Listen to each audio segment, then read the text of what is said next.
فتح مکہ کے بعد حضور نبی کریم صلی اللہ علیہ وآلہ وسلم خانہ کعبہ میں داخل ہوئے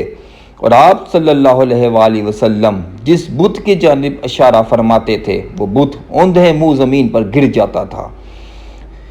جب تمام بت ٹوٹ گئے تو ایک بت جو کہ سب سے بلند جگہ نصب تھا اس کو توڑنے کے لیے آپ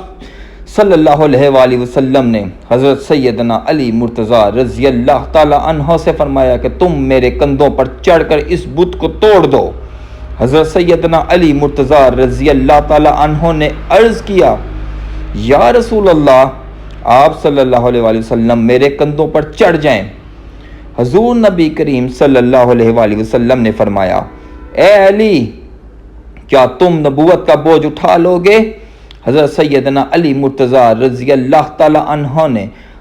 حضور نبی کریم صلی اللہ علیہ وآلہ وسلم کی بات سن کر خاموش ہو گئے اور پھر حضور نبی کریم صلی اللہ علیہ وآلہ وسلم کے کندھوں پر چڑھ کر اس بت کو توڑ دیا۔